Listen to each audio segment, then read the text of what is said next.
Hello friends, நம்ம இன்றைக்கி பார்க்க போகிறது பால் கொழுக்கட்டை. அதுக்கு தேவையான பொருட்கள் பார்த்துடலாம். நான் இங்கே 1 லிட்டர் பால் எடுத்துருக்கிறேன். அப்புறம் அரை கப்பு தேங்காய் பால் எடுத்துருக்கிறேன். சர்க்கரை, சில பேர் வெல்லம் யூஸ் பண்ணுவாங்க, ஆனால் நான் இங்கே சர்க்கரை யூஸ் பண்ணுறேன். உங்களுக்கு வெல்லம் வேணும்னா நீங்கள் வெல்லம் யூஸ் பண்ணிக்கலாம். தேங்காய் திருவல், உப்பு, ஏலக்காய், நம்ம நார்மலாக கொழுக்கட்டை செய்வோம்ல அந்த பச்சரிசி மாவு, அந்த கொழுக்கட்டை செய்கிறதுக்காக.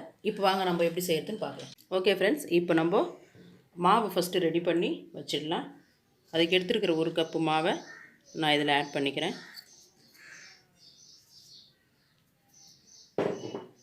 அதில் கொஞ்சமாக உப்பு,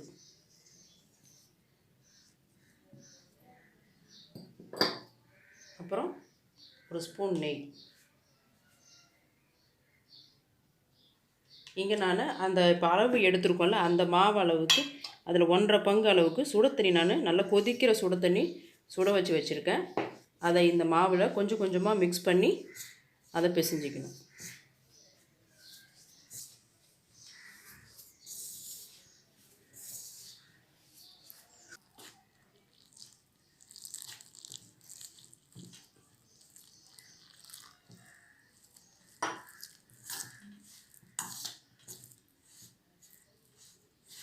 இதில் கொஞ்சம் கொஞ்சமாக தண்ணி ஊற்றி மிக்ஸ் பண்ணுங்கள்.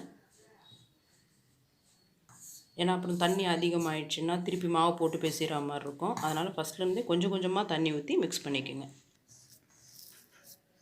இப்போது இந்த மாதிரி தண்ணி ஊற்றி நல்லா பிசைஞ்சிட்டு இதை ரொம்ப தளனும் இல்லாமல் ரொம்ப கெட்டியாக இல்லாமல் ஓரளவுக்கு இதை நல்லா பிசைஞ்சு இதை ஒரு 5-10 நிமிஷம் இதை நம்ம அப்படியே வச்சுட்டு பூர்ணம் ரெடி பண்ணிடலாம். இப்போது இதெல்லாம் சின்ன சின்ன பால்ஸாக ஊற்றிருக்கேன்.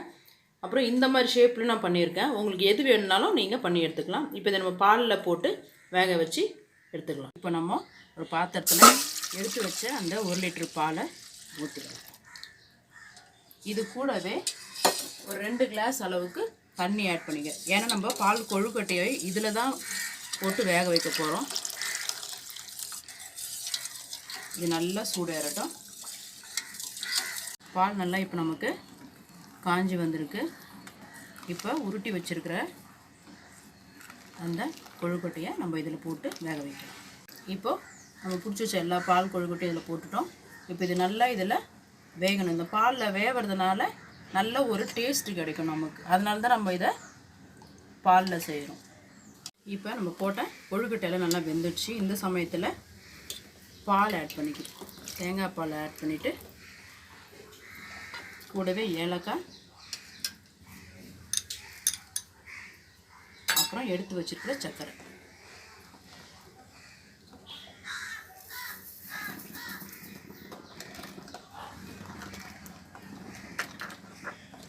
தேங்காய் பால் ஊற்றி ரொம்ப நேரம் கொதிக்க விடாதீங்க. தேங்காய் பால் ஊற்றி ஒரு 5 நிமிஷத்துலலாம் ஸ்டவ்வை ஆஃப் பண்ணிவிட்டு நம்மளுடைய பால் கொழுக்கட்டை ரெடி ஆகிடும்.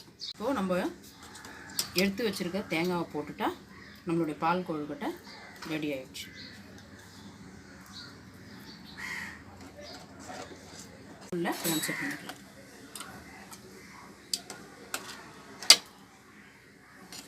நம்மளுடைய பால் கொழுக்கட்டை ரெடி ஆயிடுச்சு.